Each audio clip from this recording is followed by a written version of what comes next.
Näin tullaan jälleen tuolle viimeiselle kierrokselle ero Räikkösen ja Alonson välillä. 1,5 sekuntia kun lähdetään viimeiselle. No nyt se meni! Se menee viimeisellä kierroksella. Ei voi olla todellista. Voi yhden kerran se menee siinä.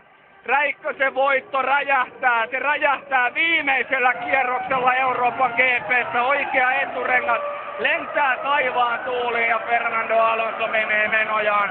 Alonso voi rauhassa vilkutella yleisölle, ajaa tämän kilpailun voittoon kaikessa rauhassa. Siinä on Kimi Räikkösen auto, se riski, se taistelu.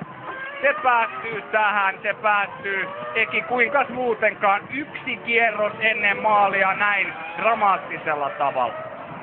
Tää nyt oli valitettavasti niin vähän odotettavissa, vaikka me toivomme loppuun asti, että näin ei kävisi, mutta en tiedä, oliko ne 2 ylimääräistä ekskursioita Kimille, jossa hän ajoi tuolla hiekalla, niin sitten osasyyllisiä tähän näitä. Oliko se, että jossain vaiheessa jarrut eivät kunnolla toimineet, mutta